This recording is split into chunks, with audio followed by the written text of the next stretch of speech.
There are moments in life when darkness envelops, when the path ahead is obscured, and the weight of trials presses heavily upon the soul. In these times, it is not uncommon to feel abandoned, to question the purpose of suffering, and to wonder where the light has gone. Yet, it is precisely in these moments that the depth of faith is tested and refined. Consider the story of Job, a man who experienced profound loss and suffering. He was stripped of his wealth, his health, and his family. Yet in the midst of his agony, he declared, "Though he slay me, yet will I trust in him." This declaration was not born out of a superficial understanding, but from a deep, unwavering trust in the sovereignty and goodness of the Creator. Similarly, the psalmist in Psalm 23 speaks of walking through the valley of the shadow of death without fear.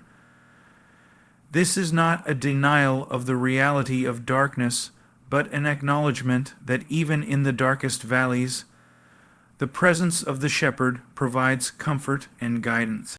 In the New Testament, the Apostle Paul speaks of a thorn in the flesh, a persistent affliction that he pleaded to have removed.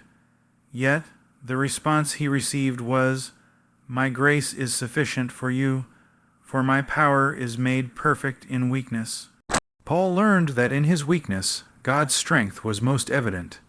These examples underscore a profound truth. Darkness is not an indication of divine absence, but often a means by which faith is tested and strengthened. It is in the crucible of suffering that impurities are burned away and the purity of faith is revealed. The journey through dark times is not one of passivity, but of active engagement. It requires a deliberate choice to trust, to seek, and to persevere. It involves immersing oneself in the Word, allowing its truths to illuminate the mind and heart. It necessitates prayer, not as a mere ritual, but as a heartfelt communication with the Creator, pouring out one's soul and listening for His voice. Moreover, walking through darkness involves community. The body of believers is designed to support, encourage, and bear one another's burdens. In times of trial, the presence and prayers of fellow believers can provide strength and perspective. However, it is essential to recognize that while the journey through dark times is challenging, it is not without purpose. God does not waste suffering. Every trial has a refining purpose, shaping individuals into vessels fit for His use. In conclusion, walking through dark times is an inevitable part of the human experience. Yet, it is also an opportunity to deepen one's faith, to rely more fully on the Creator, and to emerge stronger and more steadfast. Embrace the journey, knowing that even in the darkest valleys, there is hope, there is purpose, and there is the potential for growth. This condensed version captures the essence of Paul Washer's style, emphasizing the importance of faith, trust, and perseverance during challenging times. If you would like a more detailed version or specific sections expanded, please let me know. The speech emphasizes that during times of suffering and darkness, true faith is tested and refined. Even in the midst of trials, like Job or Paul, one must trust in the sovereignty and goodness of the Creator, knowing that these challenges serve to strengthen and purify one's faith. The speech stresses that suffering is not wasted. Every trial has a refining purpose. It is through these difficult moments that individuals can grow spiritually, deepen their relationship with the Creator, and be transformed into vessels fit for a higher purpose. In the journey of life, there are moments when the world seems to crumble around you, when the weight of hardship bears down upon the soul, and when the clarity of the path ahead is lost in a thick fog of uncertainty. In these times, the natural response of the human heart is often one of doubt, fear, and questioning. Where is the light when all you see is darkness? Why must we endure these trials when all seems lost? These are the questions that arise when faced with difficult painful seasons. And yet, it is in these very moments that faith and trust are put to the ultimate test. It is in the darkest times that the depths of one's faith are either revealed or exposed as shallow. It is crucial to understand that faith is not merely a fleeting emotion or a passive hope that things will improve. Faith is not simply a feeling of optimism that circumstances will turn in your favor. No, faith is something far deeper, more profound. Faith is a firm confidence in something, or more precisely, in someone. It is an assurance that, even when the storm rages and the floodwaters rise, there is an unshakable foundation that will not be moved. This foundation is not based on the ever-changing tides of circumstance, but on the unchanging nature of the one who holds all things together. In the midst of dark times, it is easy to feel abandoned, as though one is walking alone through a valley of shadows with no end in sight. It is in these moments of despair that the truth of faith must shine brightest. Faith is the belief that even when you cannot see, even when you do not understand, there is a plan in motion, a purpose that is being worked out, even in the midst of suffering. It is the trust that the one who has led you thus far will continue to lead, even when the way forward seems unclear. Consider the biblical story of Job, a man who experienced unimaginable loss. Job had everything: wealth, a large family, health, and status. Yet in the span of a few days, he lost it all. His children died, his wealth was destroyed, his health was ravaged. His friends, rather than offering comfort, accused him of sin and hypocrisy. In the face of such overwhelming loss, Job was not immune to the human response of grief and sorrow. His pain was real. His questions were many. Yet, even in the darkest of days, Job's faith remained resolute. He did not understand why these things were happening, but he knew that God was sovereign. His response to his wife, who urged him to curse the very one who had allowed his suffering, is profound. Shall we accept good from God and not trouble? Job 2:10. He recognized that in the sovereignty of God, both good and bad could come, and that both were part of a greater purpose that was beyond his understanding.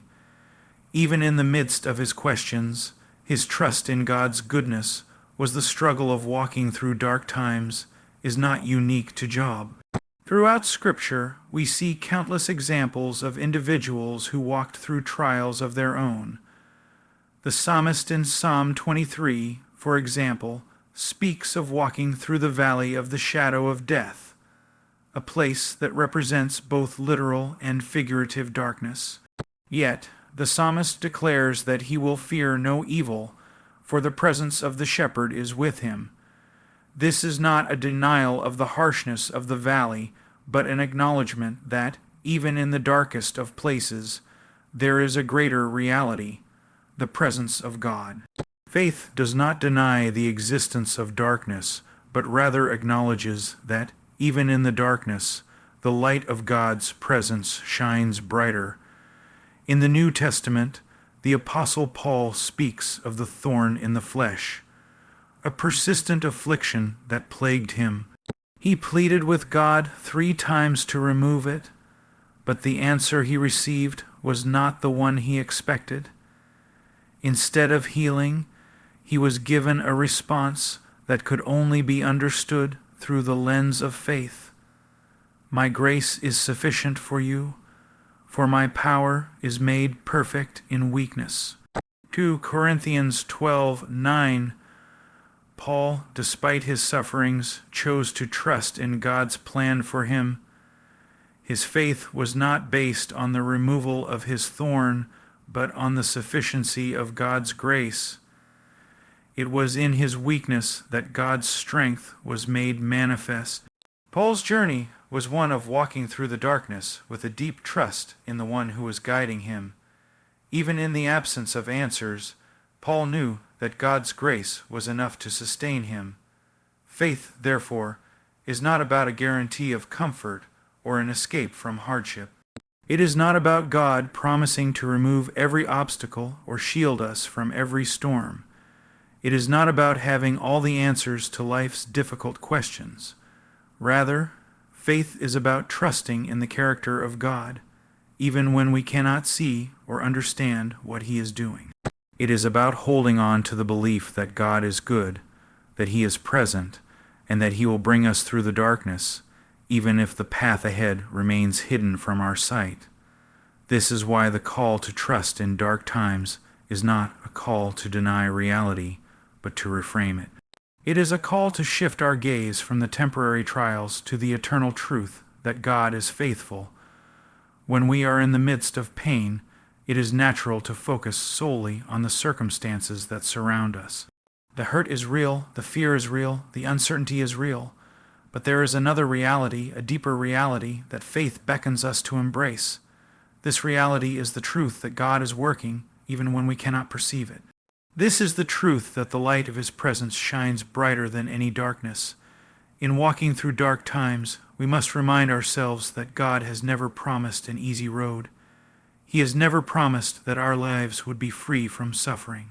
In fact, He has promised quite the opposite.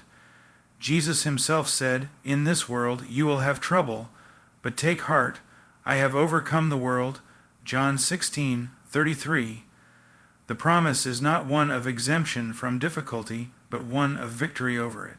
The victory is not found in avoiding the trials, but in walking through them with faith, knowing that they do not define us, but refine us. The dark times are not the end of the story.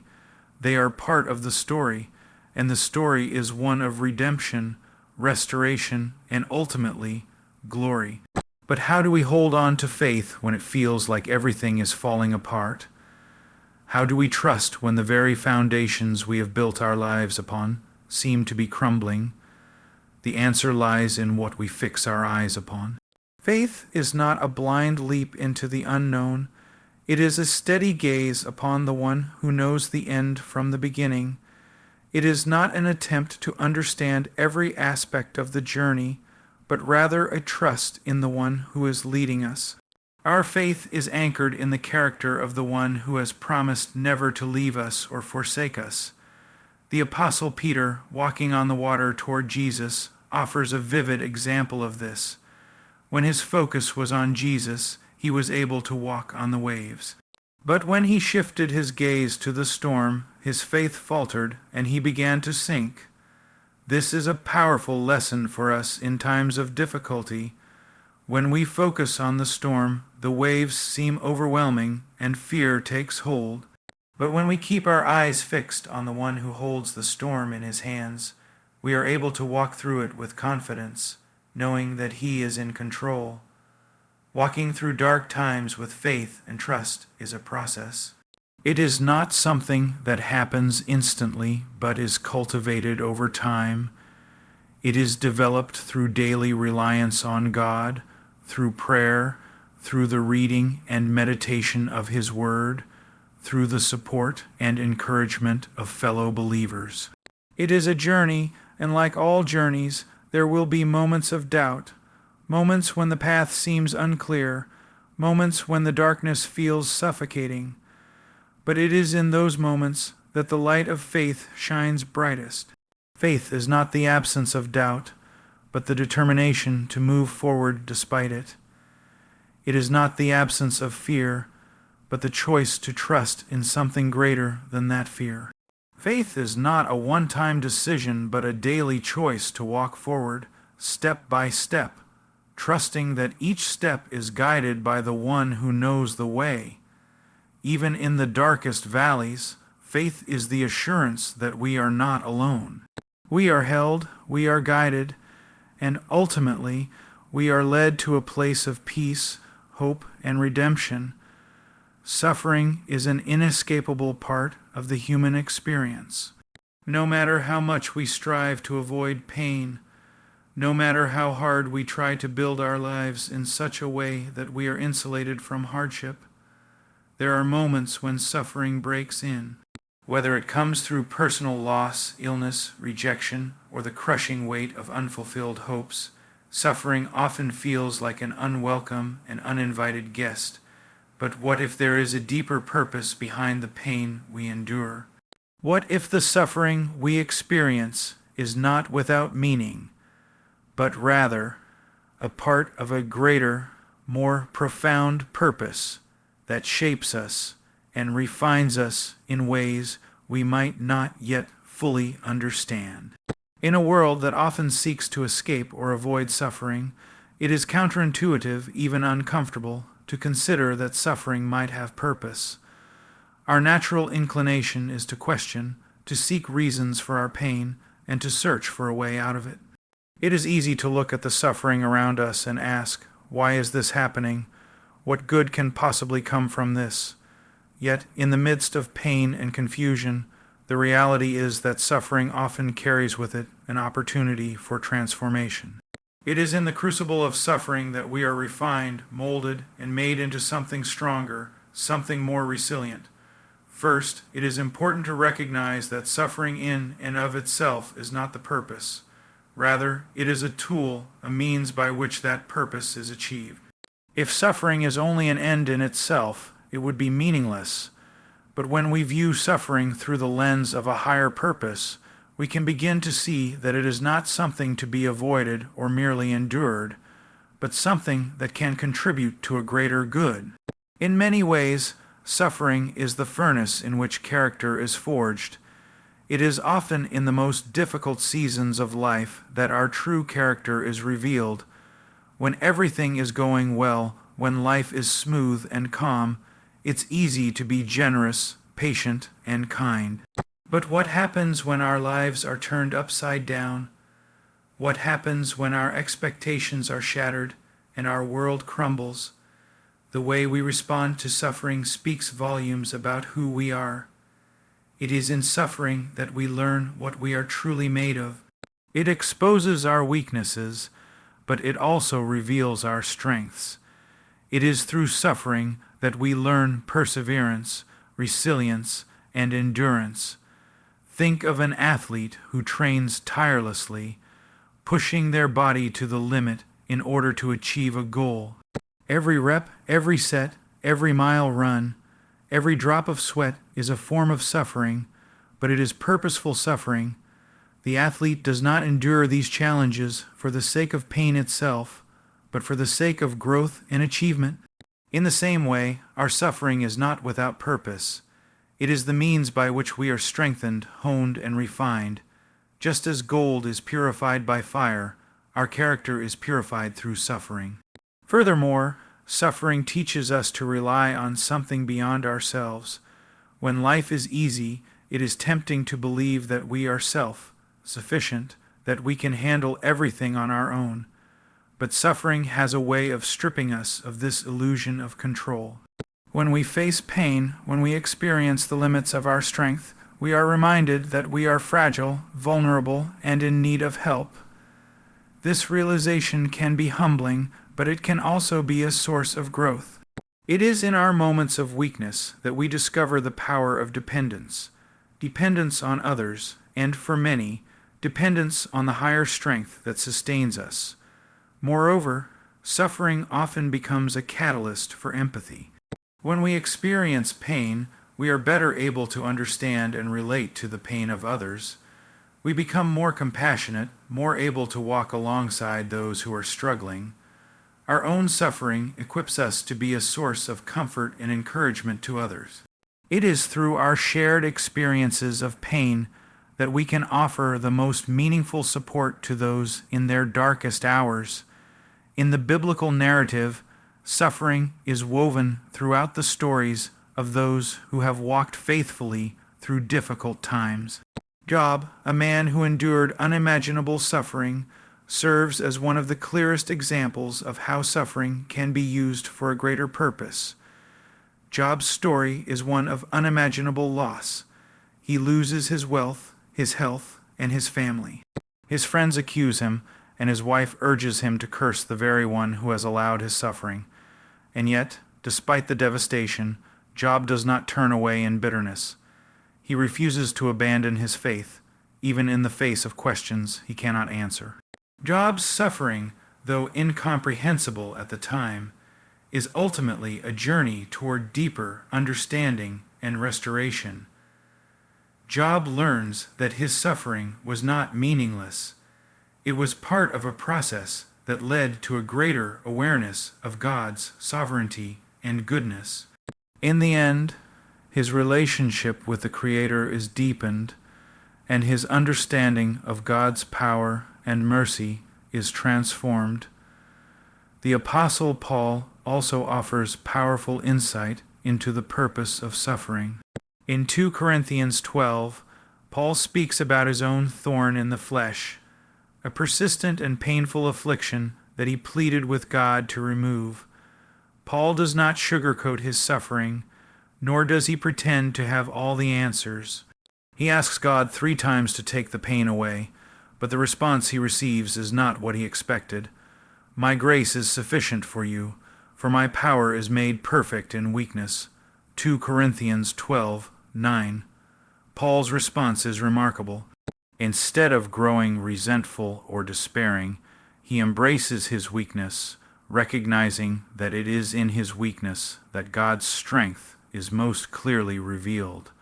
Paul's suffering becomes a vehicle for him to experience God's power in a deeper and more personal way. It is through suffering that Paul is transformed and his faith is deepened. He learns that suffering is not a sign of God's absence, but rather a means by which God's grace can be more fully experienced. Suffering also plays a significant role in the development of patience and endurance. In Romans 5:3-4, Paul writes, "We also rejoice in our sufferings, because we know that suffering produces perseverance. Perseverance, character, and character, hope." Suffering produces perseverance. It teaches us to keep going even when the road is long and difficult. As we persevere, our character is shaped, and we become more resilient. And ultimately, this perseverance and character lead to a hope that does not disappoint. The hope that comes from enduring suffering is not a vague or wishful hope. It is a hope that is rooted in the experience of God's faithfulness through the trials. The more we endure, the more we come to realize that our hope is not in our ability to escape suffering, but in the knowledge that God is with us in it, that He is using it for a greater good. Another aspect of suffering is that it often brings clarity and focus. When we are in the midst of hardship, our priorities shift. What once seemed important fades into the background, and the things that truly matter come into sharper focus. Suffering has a way of stripping away the distractions and the superficial concerns of life, leaving us with the essential. We begin to see more clearly what is truly valuable: relationships, faith, love, and the things that endure. In this sense, suffering has the power to refine not just our character, but our vision, helping us to see life with greater clarity and purpose. This theme of purpose in suffering is not limited to individual growth. In many cases, suffering has a communal purpose. When we experience hardship, we are not only transformed, but we are also positioned to impact the lives of others. The way we respond to suffering can be a powerful testimony to those around us. Our endurance, our trust, our hope, and our compassion in the midst of suffering can inspire others to persevere as well. We become living examples of God's sustaining grace, and in doing so, we become instruments of healing and encouragement to those who may be walking through their own valleys. Suffering, then, is not something to be feared or avoided at all costs. It is a part of the human experience, and it is part of the process that shapes us into who we are meant to be. Through suffering, we grow in character, faith, perseverance, and empathy. It is in suffering that we discover our dependence on God and experience His grace in ways that would not be possible without it. It is through suffering that we learn the deep truth that the pain of today is not without purpose. It is part of a greater story, a story of redemption, restoration, and transformation.